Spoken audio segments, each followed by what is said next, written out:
Welcome everyone to today's Schwartz Center Compassion in Action webinar at the intersection of human trafficking and healthcare. Thank you for joining us. I'm Julie Collier, Senior Director of Programs here at the Schwartz Center. As many of you know, we are a Boston-based nonprofit organization established in 1995 to advance compassion in healthcare. Our vision at the Schwartz Center is that everyone who gives and receives care experiences compassion. We are grateful to bring these panelists to you today to share more about a topic not often discussed, but extremely important: human trafficking. Before we do, I'd like to share a few details about what you can expect. Please note that the program will last 60 minutes with a panel discussion for the first 40 or 45 minutes or so, followed by some time for questions. Feel free to enter your questions in the Q&A pane throughout the discussion. I'd also like to acknowledge with gratitude that this Compassion in Action webinar series has been funded in part by a generous donation made in memory of Julian and Eunice Cohen. With that, I'll hand it over to Dr. Beth Lown, Associate Professor of Medicine at Harvard Medical School and Chief Medical Officer of the Schwartz Center for Compassionate Healthcare. And I know she's excited to get this conversation started. Thank you, Julie. I'm very excited to offer this webinar that I know is going to be highly impactful to all of us, to our whole community. So thanks for joining us. I am going to just jump right in, though, and introduce you to our moderator and panelists for today. First, I'd like to introduce Tejal Patel, Esquire, CPHRM, who's the Associate Risk Manager, Management Counsel at Cedars-Sinai Medical Center. And she's going to moderate this discussion with members of their Human Trafficking Response Team, which, by the way, was a Schwartz Center 2022 Corman IMPACT Honors recipient. Also here today with us on the team is Karen Silva, PhD, MSFN, MSN, lots of initials, PMHRN-BC, a behavioral health nurse. Amy Huynh, social worker, ACM, social worker in the cardiac surgery ICU, and also Tameia Marshall, MBA, a patient access manager. So please, again, remember, you can enter any questions you have into the Q&A. We'll try to field those over to our team after their presentation, but do keep that in mind as you go. And TJ, I'm going to pass this off to you. Awesome, thank you. I'm going to share my screen here, and we're going to get started. So thank you for joining us. We're talking about our Human Trafficking Response Task Force that we started at Cedars-Sinai Medical Center. And we're going to talk about statistics first to set the stage about, where we are in human trafficking globally, how we kind of made the decision or why we made the decision to start this task force, and then how we manage our expectations regarding the task force. So those are those learning objectives. So what is human trafficking? It's the fastest growing crime in the 21st century, unfortunately. And if you think about it, it's because humans are a reusable commodity. If you can sell a gun and a drug or a weapon only one time, whereas a human you can sell and reuse until they're unable to work any longer. So because of that, labor and sex trafficking are a growing crime. And to give you a statistic about how much money they make, traffickers make annually, Walt Disney, Coca-Cola, Netflix, and Starbucks combined made less than $145 billion. Traffickers oppositely made more than $150 billion in 2018. And the work that went into that was because of 40 million victims worldwide, which we estimate about 20% of those are minors. And that this could be in labor trafficking or sex trafficking. Males and females are victims. And it used to be that stereotype where trafficking is that weird looking van that doesn't have windows and the creepy guy giving out candy to kids and luring them. Now it's a really more manipulative manner of trafficking, and they use social media, they become friends, and they have younger victims who can be more relatable, lure other victims. So it's definitely a cycle that we need to break. And I'm going to pass it to Amy to talk about why we created this task force and why we think that healthcare is a space to help break this cycle. Amy? Thank you, TJ. So human trafficking affects all facets of a person's well-being. And we know that from a 2014 study that nearly 63% of identified victims of human trafficking have made some kind of contact with the healthcare system. And a 2017 study shows that nearly 97% of survivors reported receiving no information from their medical providers. So this is really alarming to us. And so we notice a gap then in our knowledge and in our services in our own setting, which has led us to creating this task force. We seek to educate and train medical and ancillary staff members to help identify and support victims of human trafficking.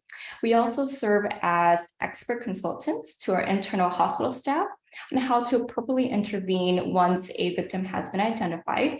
And then we guide them in the next steps to take along the healthcare continuum. And we know that victims in healthcare will make contact with multiple providers, from nursing, physicians, dietitian, x-ray tech, all these other different disciplines. And so we seek ways to educate them on how to provide trauma-informed care. And once they leave our system, we communicate and interact with local agencies, such as our local agency here called CAST, and they stand for Coalition to Abolish Slavery and Trafficking. And we try to provide warm handoff so that they know how to take care of this identified victim once they leave our healthcare system. Thank you, Amy. So, essentially we have a lot of functions, but we have created this task force. And once we created this task force, we started realizing patients were coming in and we were being able to respond. And I want to pass it to Karen to share a story of one of our very first recognized human trafficking patients. Thank you, TJ. Hello, everyone. So after we established our task force, the first patient confirmed to be involved in human trafficking was a minor, 15 years old. She was from Arizona. She was into sex trafficking. Her history involves that she had several runaways in the past. And every time she ran away from home, she would fall into sex trafficking. And one of the times, she even witnessed her trafficker to murder someone and had to testify against him. The last time she ran away from home and was immediately recruited by who we believe is called the bottom person, which is another victim that has a little bit higher hierarchy, being the right arm of the trafficker who helps recruiting other victims.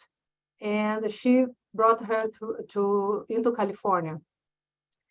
So she was a witness, at a certain point, she was a witness being pushed out of a moving vehicle at 80 miles an hour because she was not compliant with the trafficker's demands for the quota. And she ended up in a hospital, in a trauma center, and subsequently she was transferred to our hospital and placed in an ICU. At that point, she was in the case, we had already FBI and Child Protective Service involved, and we work with them.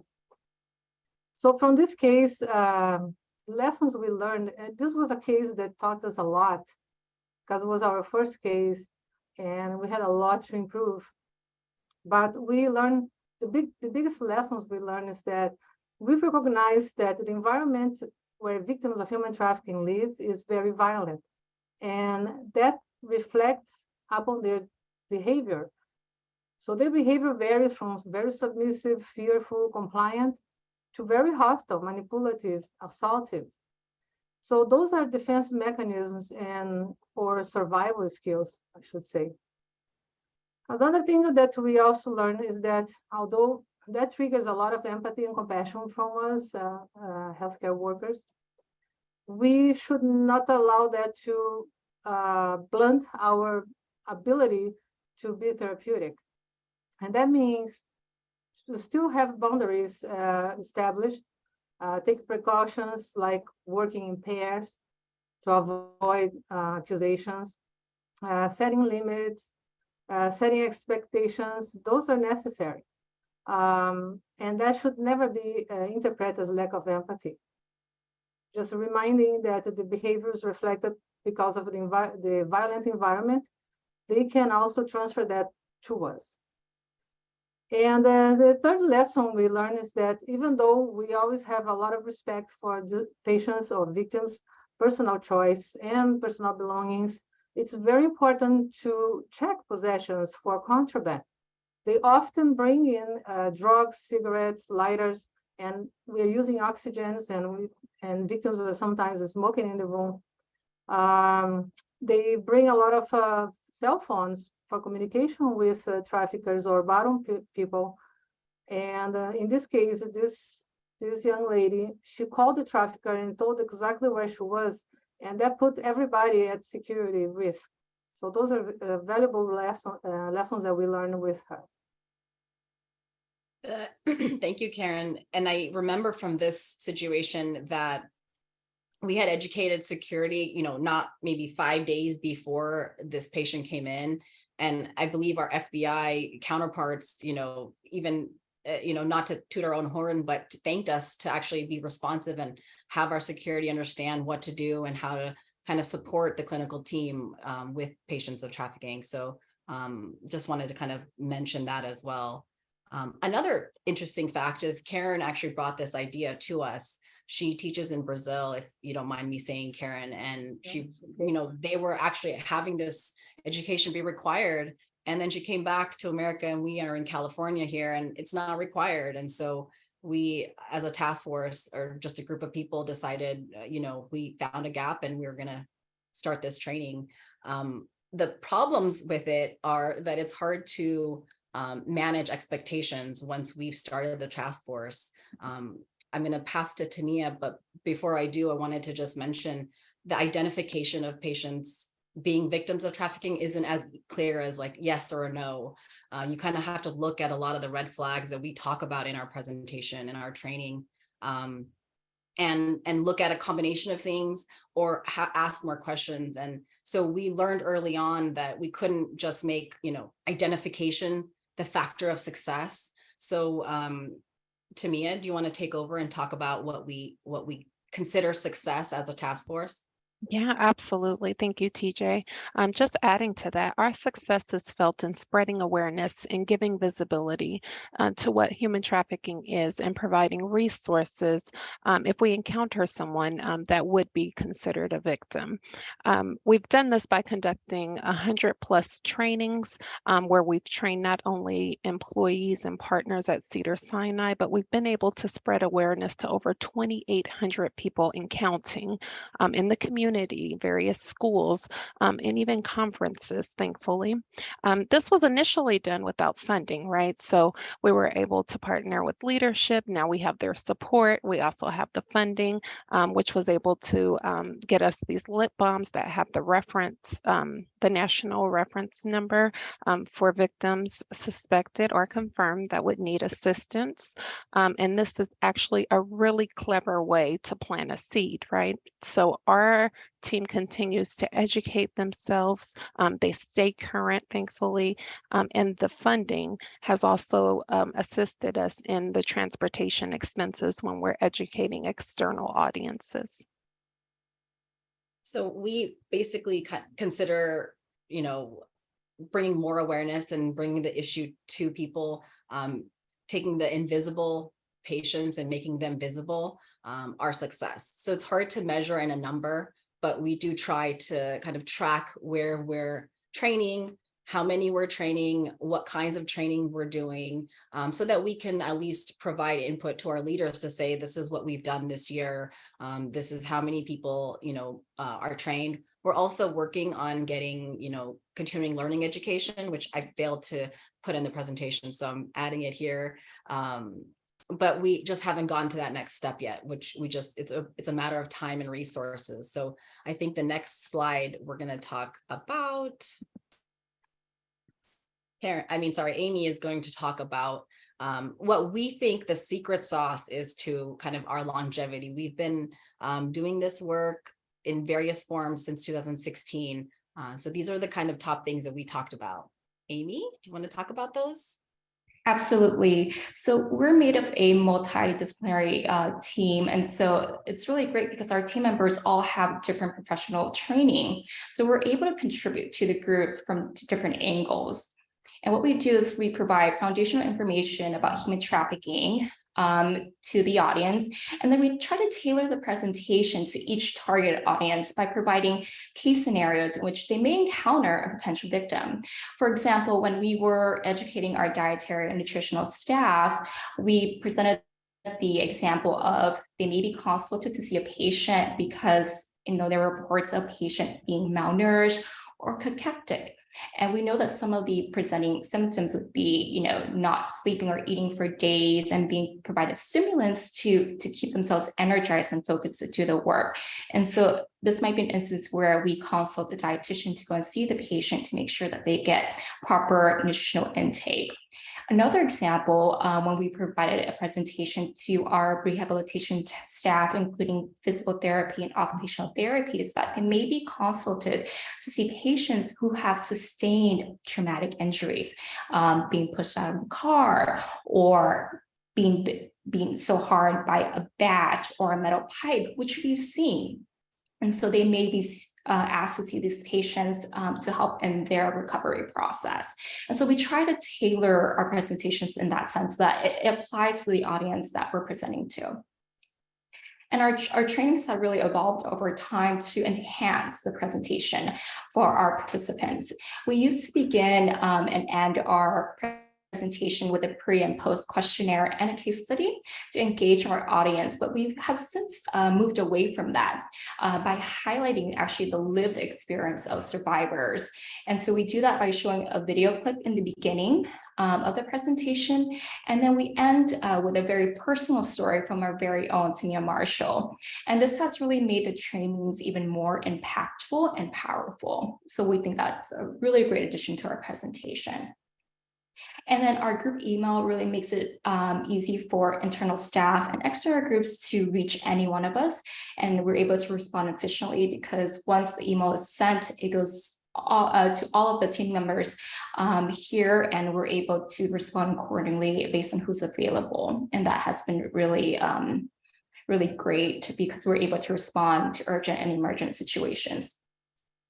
And lastly, we have received really positive feedback and encouraging feedback from our audience, from our trainings, and we're able to expand and complete additional trainings by really word of mouth.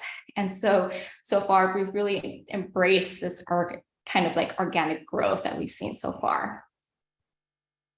Yeah, it's at first we, I know we worried about how would we, make this happen and we created this education, but now what, how are we going to get it to the people? And so we initially had one leader who asked us to present, and, out of that came one new presentation. And luckily, we were able to continue that, but that may not work for your institution. And, maybe you have, you're able to get new leaders to support it early on. So hopefully that is the case in your situation, but that worked for us. And we thought that accepting that organic growth was better than to fight it. So thank you, Amy, for talking about those. I think there's other things that we, have learned along the way and that we think would work. But these were kind of those top key ones. So I am going to talk a little bit about the logistics, if you will, about starting your own task force. And, Karen, Amy, Tameia, please chime in. This is kind of going to be one of those sessions of everybody's kind of going to talk a few points. But we think one of those really important pieces is to have a very dedicated team. They accept their role. It's going to be time consuming, but you're going to have to get trained and become kind of that expert that people will go to in a situation where there's a trafficker. It's 3 a.m. and somebody needs to talk to somebody needs some support, and you can contact that email and one of us will respond as soon as we can. And usually that's within a couple of hours. So in our team, what worked for us was really, when we partnered with social workers, that was actually a big key for us, a big turning point, because they're those frontline experts and they're on all the floors. And so once we had them trained and kind of comfortable, and we had a couple of additional licensed social workers on our task force that were, at an expert level, they can go to those peers and really tailor that conversation for that patient. And they're often asked to kind of go have consults with those patients. We also have our nurse educator, Karen. Unfortunately, she hasn't had anybody else to support her in this role. So she's been doing the presentations since we started, and we love her for it. And she does a wonderful job, but she also keeps us trained and make sure that we're getting, the newest, information about what we should put in our training, what we should take out of our training, how to be sensitive, better sensitivity in our training. So, we kind of have adapted those roles, but I'm just telling you ahead of time that this is an important part of her role. And then my job as a risk manager is I have a legal background, so I provide that legal support on what we should do, what we shouldn't do, what we can report, what we can't report. But also, I am kind of the task force secretary and administrative person. And I was told to be honest about this, about my time, because not to downplay it, but it is a significant amount of time to coordinate everybody's schedules. There's 4 of us who present on each and every presentation. Doesn't have to be that in your case, in your institution, but it works for us. And so that takes some scheduling. And we really try not to say no to a presentation because of our organic growth. We don't want to miss that opportunity to educate. So we try to make it work. There's a couple of social workers, so we are able to kind of shift their schedules. And then between Karen and myself, and then we were so lucky to find Tameia Marshall, who is our survivor story, as part of our presentation. And we were actually presenting to a group in, I think this was probably our 3rd year presenting, and she asked us to stay behind. She asked me to stay behind. I can't remember if anybody else was there.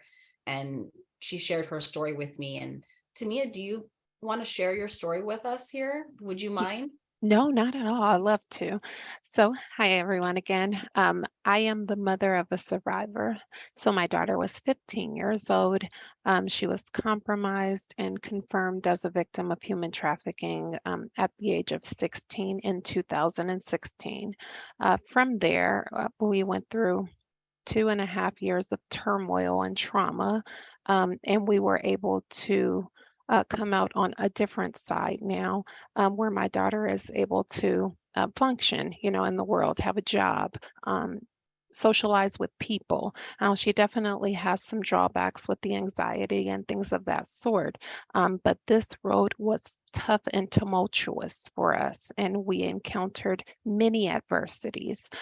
So hearing about this and hearing about it at work was something that was like, it hit home that I needed to be a part of this, that I needed to share my story and spread this awareness. So I was so thankful for this opportunity. And I'm sure that if you would have something like this at your facility, you would be able to help not only the public, but maybe those within your reach right next door to you. Thank you. That was powerful. I mean, it's so true. We don't know how prevalent this is until you start looking for it. And our institution is in Beverly Hills. It's a very affluent area. We have seen it on a regular basis, if not weekly. We've seen patients that have signs and symptoms of trafficking. But as far as, thank you, Tameia, for sharing. Thank you. As far as starting your task force, we kind of wanted to be practical and say, there's going to be some components that you're going to need to have. Look in your institution to see if you can find those right partners.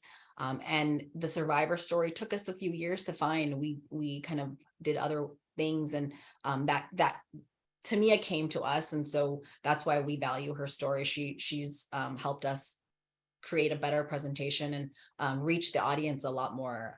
And so The other practical thing that I want to mention as a note is we did want to say it probably is better to have a salaried volunteer for this task force. There are ways around that. You can get your supervisors involved and participate and make sure that they know that this time commitment is going to be part of your, responsibilities. But it is easier to schedule when, there are salaried volunteers. And then anybody else want to take a couple of these points? I feel like I've been talking. Panel. Yeah, Okay, I would like to highlight that it's very important to have support from the top leadership. We have the leadership of social service, leadership of nursing, and legal affairs supporting us as well. So it's very important if you want to establish a human trafficking response task force to have support from your leadership, your top leadership. That makes a huge difference. Otherwise, it's almost impossible to sustain that. Yeah, it took us a while to get to it. We had one leader that was very committed, like Karen said, nursing, and then it took us a while to get to the other leadership. But now we do, and it's been amazing. Amy, did you want to talk about anything? I thought you had unmuted. If not, that's okay. Okay. So we also think, speaking of Amy, that it's really, really important for the team to understand what resources are available in the community. If you have a victim that comes in and you've identified them as a trafficking victim and you've talked to them and they may be ready for help, now what? If you don't know the resources in your area, you're not going to know the next step. And by the time you figure that out, that victim might be lost. And so you want to be ready, you want to be aware, but you want to be realistic with your expectations. And this was one of those lessons we also learned from the first minor that we encountered. Is we had kind of all these grand expectations. We were going to change the world and pluck this individual out of the system and the cycle and get help. And that's that's not always going to be the case, but the goal is to identify, bring awareness, be prepared for the opportunity for a miracle, plant a seed of dignity in every person that you suspect, especially because they may realize that, they were seen here in the healthcare setting and may be comfortable enough to go to another healthcare setting when they're really in need and ready to get help. So those are kind of our starting tips. This is a journey. I think I put that one on there as well. It's not a destination. We've been involving, but we have half hour actually. We went pretty fast through the panel, so we have time for questions, and I think there probably are. Yeah, I'm gonna sort of field over some things to you guys. Thank you so much. It's such an important topic, and I know when we first learned about it from all of you, I was just really so shocked and surprised with the statistics and the fact that so many people have been in contact with the healthcare system and had gone unrecognized.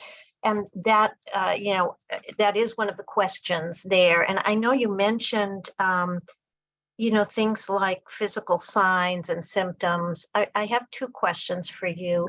One is, can you talk a little bit about the language and the slang and how you taught people to sort of be aware, of what some of those words were so that they could sort of think, could this person possibly be a victim? So I'm going to ask that one first and then let you just sort of comment on that, because it's really was enlightening for me. Absolutely. Amy, do you want to take that one? Sure, I'm happy to. So, in some of the research, it did mention slang terms such as, please pardon my language, bottom bitch, because this is a term that's being actively used in the trafficking ring. And bottom bitch basically refers to the person that's pretty much lowest on the hierarchy. And these are the folks that are tasked with recruiting new victims. And one of the reasons why they do that, just to put it into perspective, so we have a victim already in the ring, right? And they're considered the bottom bitch. Why would they want to bring someone else into this horrific situation? Why? Well, it may decrease their quota. If they're being asked to bring in $3,000 to $5,000 a day, if they bring in someone else in, this could cut it in half for them. In addition, they'll have someone else below them. So then they move up the hierarchy. And this is how they're able to grow their business, so to speak, and bring in additional victims. And that's the incentive that these victims have to lure others in. And so bottom bitch refers to such a person that's pretty much lowest and has very little power in this hierarchy. The other slang is they may refer to their traffickers as daddy, right? Really painting the picture that this person has authority, and also kind of creating this really false image of a family, right? And that's how they're taken advantage of, and that's how they maintain control over these victims and maintain that kind of power over them. Am I missing any other slangs, Karen? Those were Yes, the gorilla pimp and the Romeo pimp. So Romeo pimp is the one that lures the victims in as a romantic partner with the promises of the American dream of marrying, having family, and so they lure them in, and eventually, after a while, they start asking for more things to help to get to the dream of, to make a family or buy a house, and they keep asking, okay, I need some help here because I'm not being able financially. So there's this guy down the street who would like to, give us some money if you do some sex favors and things like that. So that would be the Romeo pimp. And very often the victims don't feel like they're victims with those traffickers. And there's a gorilla pimp, which is very, we use a lot of brutal force.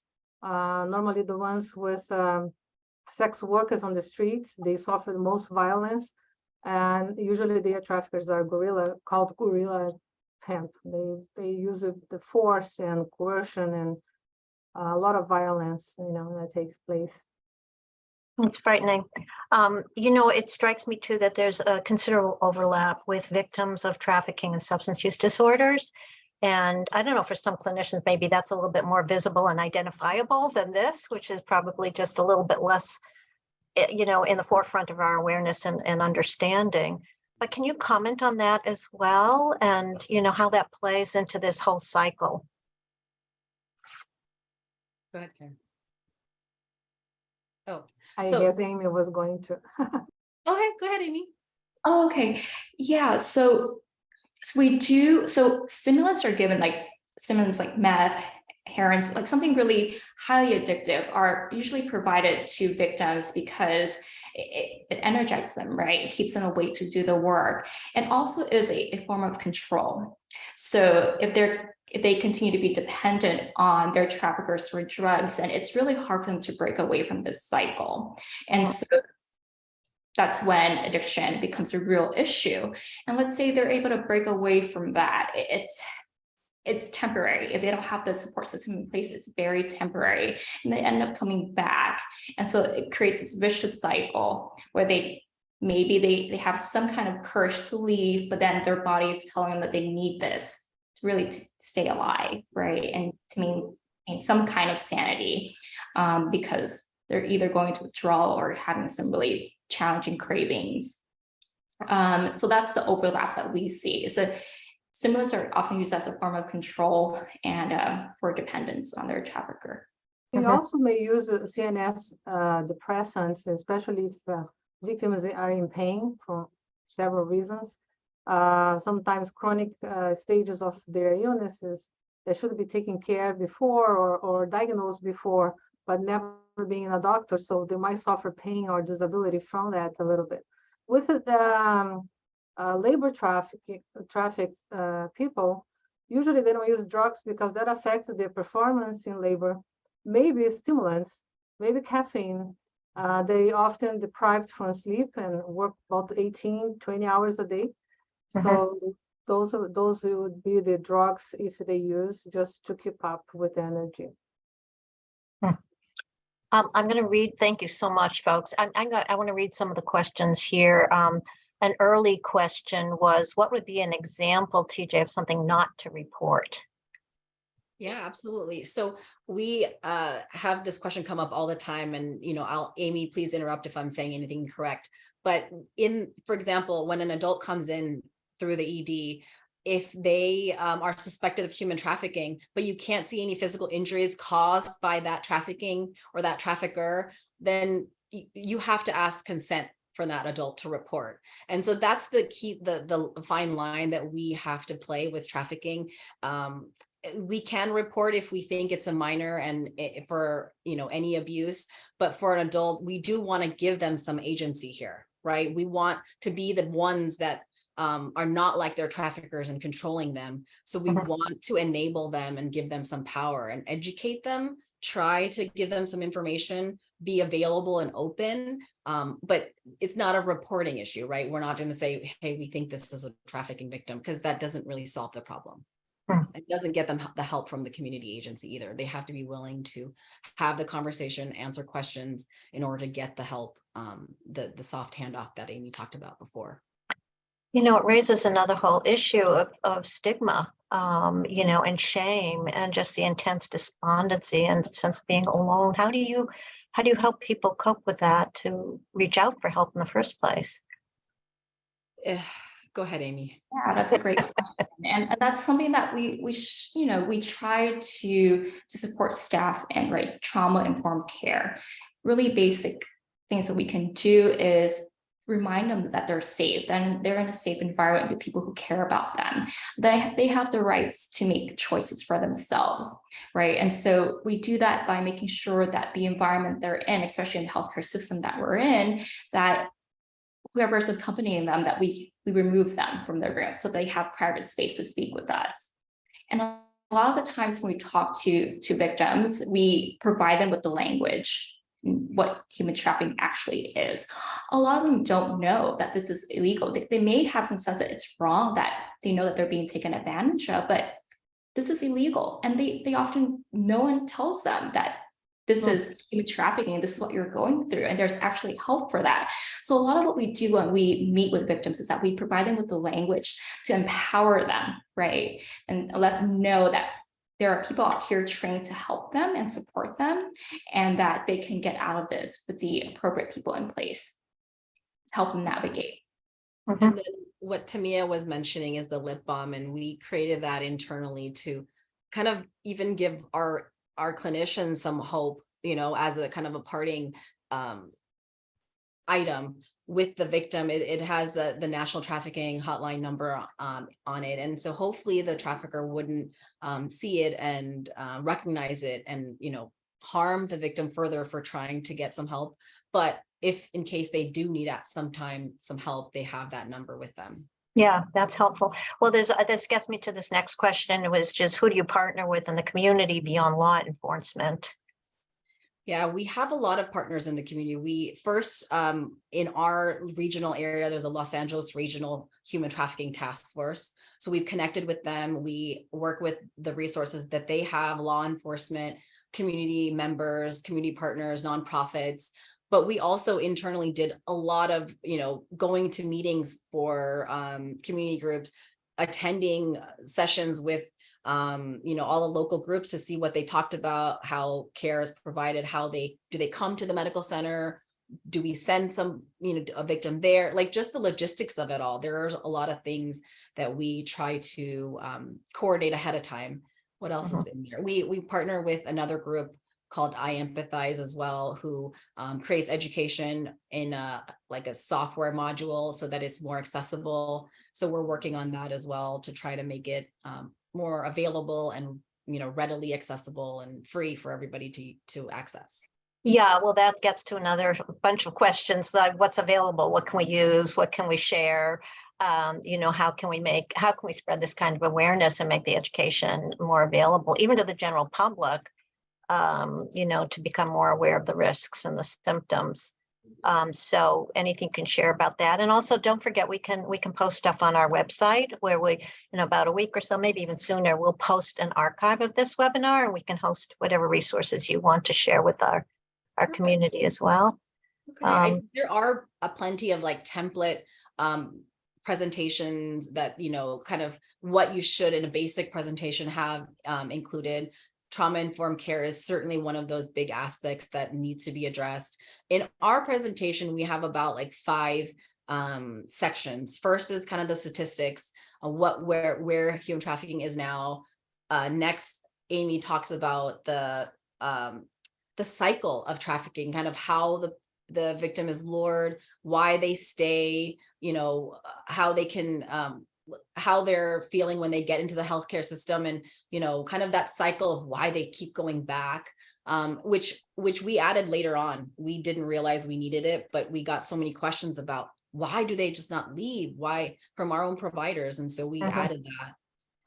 Then Karen talks about the physical indicators, like the injuries you're going to see, the patterns that you're going to see, the repetitive stuff that you're going to see. She has a forensic background, so she explains it in that context, which is really intriguing, I think, for our providers. And then we talk about kind of the logistics of it after we've identified, once we have the patient in and we think, yes, they do show a lot of red flags for trafficking. What do we do? What does our response look like? And we've developed that over time, and we're happy and willing to give that presentation to anyone that wants to reach out. We can, I can give my email, or we can do that group email that Amy posted earlier, and we'll include that and the information that we provide. But we're happy to give the education, and then you can kind of see what it looks like and tailor something that works for you based on a lot of other resources that are available. That's incredibly generous. Thank you. I'm happy to share. Yes. There's so many other questions in here. And I first of all, I just want to acknowledge that a member of your team is also emphasizing how important it is to have top leadership support. It's critical to the success of the program. I think your teammate is talking with appreciation for having an SVP as an executive sponsor who actively participates. There are questions about how to get started, but I think people will glean that as they go through your presentation or review it later on. And then someone has a question about how much you see in rural areas in terms of human trafficking. Yeah, I think it's everywhere. It's just not going to be as evident right there. Karen, you unmuted, so do you have a thought? Because the labor trafficking is the largest number of victims, we see a lot in rural area, especially those with from other countries with a visa that's tied up with the agricultural work. So the middleman usually the traffickers are the middleman, not the person hiring them. And that takes advantage because they speak the same language, and maybe the person, the farmer, the person hiring do not speak the same language. So they don't know sometimes what's going on. So this is common in rural area. It's important for nurses to work or doctors work in those areas to keep the eye open. And usually you see accidents, the injuries in the body related to work-related accidents for lack of protective equipment, like eye injuries because they don't have goggles, or you have respiratory issues or intoxication from insecticides or something like that. They don't have masks, or hand injuries, for lack of gloves, or falls from heights in case they're working on construction. And for domestic workers, usually you see late presentations of some kind of illnesses they have, like they might come in to you with a stroke, never knew they were hypertensive because they never brought in a doctor, and things like that. So labor trafficking victims usually are in rural area, majority, but not, you can see them everywhere, because even a kid knocking your door selling candies can be might be trafficked by someone that paid the parents traffic the kid to use the kid to sell candies or sell magazines, saying that's for the school. And this is a common thing too. This is terrible. So that's part of labor trafficking as well. We educate to ask questions when you see the kids that come in and sell. Just, usually trafficked kids don't have recess. So what do you do in recess? What's your favorite activity to do with your friends? They're probably trained enough to talk about a subject, So ask those unique, interesting questions. And if they're thirsty or hungry, offer them some food and water, because that might be something that the only thing they might eat that day. So we've seen that as well. So I'm sorry, Amy, this goes across all age groups. Amy, can you comment too? Because I know I also, you mentioned something about elderly, and I was just really puzzled. Can you talk to that as well, Amy? Yeah, so I think that the key point here is this individual, whether they're 12 or 65, are they being exploited? Are they being exploited for secondary gain? For example, the case that Karen mentioned, this child selling candy, we can see that if they're being asked to sell candy, but they don't get any of the funds for themselves, and they're being neglected in their educational studies, and they're being exploited, right? So that's key. For an elderly person, they may be exploited for whatever reason, but I can't think of an example right now, because a lot of the people that we encounter are a bit younger and they're more able-bodied to do certain work, and that's where they get exploited in that sense. Well, But domestic workers tend to be older because they are with the family long time. And also rural workers, as long as they have the strength to work, they can be in this age group of elders. Yeah, as long as they're able-bodied and they're able to physically do some type of work. And Karen is right. So domestic workers like nannies or housekeepers. Karen can talk about maybe briefly the example of someone who passed out in the streets and the family left them there, and they were a domestic worker. I don't know if you want to talk a little bit about that. Sure. We received her in our emergency department. Police brought her in for having a stroke. She was in the late 60s and she lived with the family for over 40 years.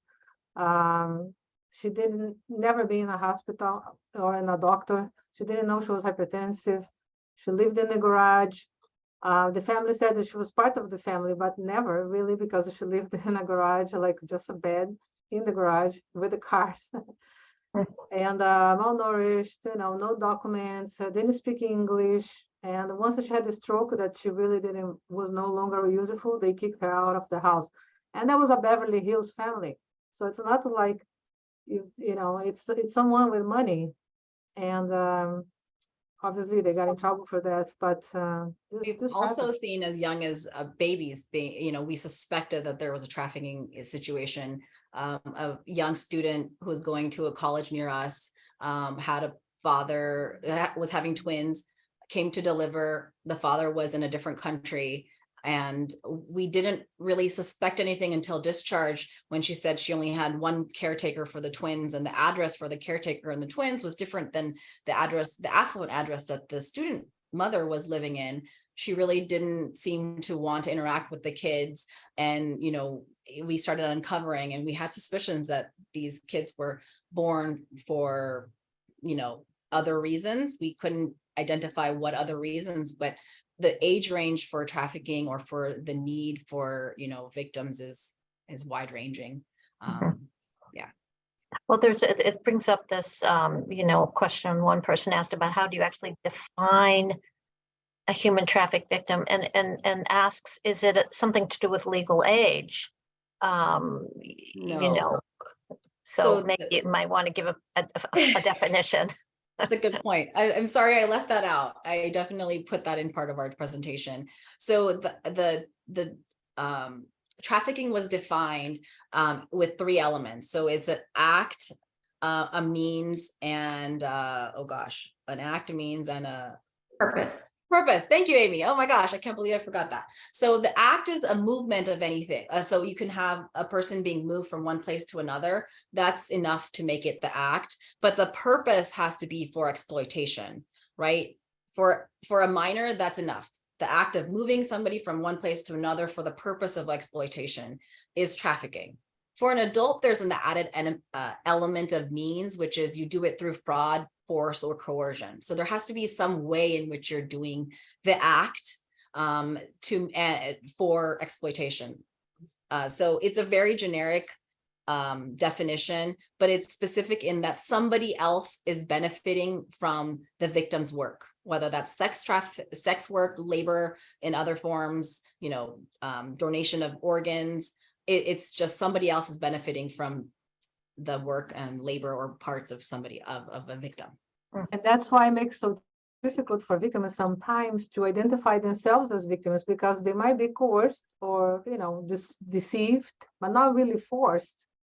And then they might feel shame to come forward and say, "Oh, it was my choice. Now I'm just getting what I signed up for," and they don't understand this as being human trafficking. That's why education of our patients that we suspect being in this act, in the human trafficking, is very important for them to recognize it's not your fault.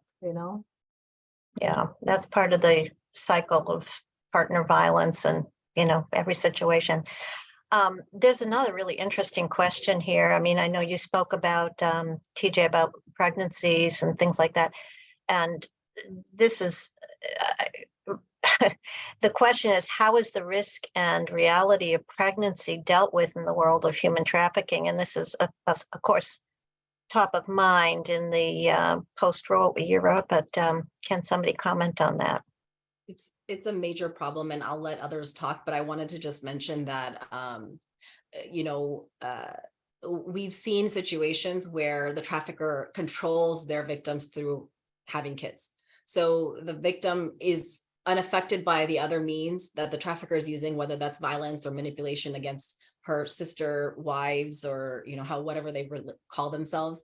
And so in this situation, he decided to have kids with the victim, and he took the kids, and anytime she would be forced to work, he would be holding those kids. So anytime she would want to run away, she knew that the kids were captive. And even to this day, I've heard her speak. Now she has a difficult relationship with her kids, which are two males, two boys, and she's like, they're they have the mentality of the trafficker still, and so it is difficult. And that's just my one perspective that I've heard and seen in my education.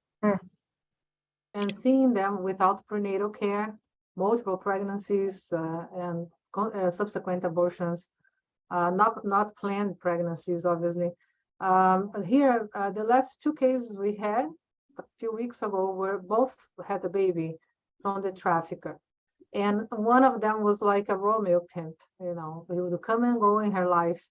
And she had the baby, she wants to keep the baby. The baby was removed because she had no means to support the baby. She was homeless and drug addict, and no support, no family around. She was from Finland. So this is a common scenario, unfortunately, among these women, especially with the Romeo pimps, because they don't use contraceptive methods. And usually rapes happen anytime, and they often suffer a lot of violence too, especially pregnant women in domestic violence is the most vulnerable, and that happens a lot. There's another question here, and I know you went over, I'm trying to get through everything in the, there's some wonderful questions from a very engaged audience, but one person asked, you sort of went over some of the older stereotypes of human trafficking, and I wondered if you could just sort of go over a little bit more of the patterns from today, maybe even from social media, but other sources. How can healthcare workers become more aware so that they can recognize these red flags that you mentioned earlier in your presentation? Karen, do you want to mention some of the tattoos and the? I'm not sure about old-fashioned traffickers. I understand that they recruit by all means. Social media is the best, most fertile environment for recruitment. They use apps, especially for young people in sex trafficking. They use apps that could show pictures, and they rate each other in the pictures, and those with the lowest rates, the traffickers target them because they have vulnerabilities, like they feel the self-esteem is low, so they start grooming that person. Oh, no, if they feel like they're a little bit overweight, they say, "Oh, you're beautiful, you look like a princess," or a prince if it's a man. And they try to groom them that way, trying to pump up their self-esteem. So they have those methods of finding weaknesses in their victims. Traffickers are very witty. They know what's your weakness, and they go for that. I know your insecurity, especially teenagers are very vulnerable for that. But it could happen to anyone. I mean, sex trafficking and labor trafficking vulnerability is poverty and, basic needs for shelter, food also. So, but I'm just not sure if we're answering the question. That's all. Yeah, I guess. Was it in healthcare specifically that what the question was? Yeah, I'm not sure. Yeah, In the this healthcare person setting. is in healthcare and just wanted to know, you mentioned the creepy person in the van, and that doesn't seem to be the pattern anymore. So I think this question was, well, who is the creepy person? The behavioral patterns that we show, the companion. So they'll have a very aggressive companion with them, whether that's a male or female. It could be either, but we definitely want to separate them and use a legitimate, urinalysis we need to take away from that person to get them away from that companion in order to have a conversation. They will present, usually a lot of the signs and symptoms of drug-seeking behavior, but we want to look past that, right? We want to ask why they're in that state. If they're malnourished and dehydrated, we want to ask why they're in that state. What But else? I guess they're asking about recruitment, isn't that what it is? Or modern ways of recruiting? No, recognition. Recognition. As a healthcare, worker anywhere in the organization or system, how might we recognize some of these Tattoos also. more modern, I guess, signs and symptoms? Well, for us who are clinicians and people that really observe or have to examine the patient's body, we look for physical injuries. A lot of them are victims of violence, and not always is visible, but many times the injuries are visible or scars, and that can initiate a conversation. Tattoos with money marks or somebody's name or king of whatever, that might be like marketing, and also psychological bonding with the victim, like you belong to me, my name is on you. Sometimes branding, like with hot iron. We had this case here in Hollywood with Keith Raniere. He burned victims with hot iron with his initials, the females that he used to recruit. And so we had some use even chips, GPS chips implanted under the skin. So we had a case that, not us, I read a case of a psychiatric patient that said had a chip implanted on her, and this is a common complaint among psychiatric patients, but we need to really question that, because this one really had it, and it was in her hand. So they use the tracking chips to see where the victims are, and they won't escape. So they do have several ways of victimizing someone, psychologically or physically, and both. And the worst of all is the non-fatal strangulation, when they use strangulation as a form of control or punishment, and that can lead to a lot of complications later on. Mm-hmm. Yeah. I hate to say this, but we're at the end of the time, and this has just been so informative, and there's still so many questions. Like, I think you did such a great job summarizing what this looks like in today's age. People are hungry for the information, for the education. We'll post whatever we can on our website that you want to share. I think the idea that, my goodness, we're clearly missing a lot of people as healthcare, health workers, and what can we do to improve? That's a very strong theme throughout all of this discussion, and I think you've highlighted some of those ways. So this webinar will be posted on our website of archived webinars shortly, and you'll be able to see some of the resources this wonderful team has offered to all of you as well. So I think somebody is wanting the contact for the slides of the presentation. If we can put that somewhere, we'll post that on our website. So I'm going to turn this over now to Julie to close us out. And thank you all so very, very much. Really much appreciated. Yes, thank you so much to our panelists and to Dr. Lown and to all of you who joined us here today for an incredibly impactful conversation. We hope that you found this Compassion in Action webinar valuable. Please keep an eye out on your email for upcoming news of future events. And we want to also draw your attention to the fact that nominations are now open for both the National Compassionate Caregiver of the Year Award, as well as the Corman IMPACT Honors, which recognizes programs or initiatives like this one that promote collaborative compassionate care in organizations. And finally, please take a moment to fill out the very brief survey we will be sending you after the webinar. We appreciate your feedback on today's session. Thank you for joining us and for your commitment to compassionate healthcare. Take care, and we hope to see you soon.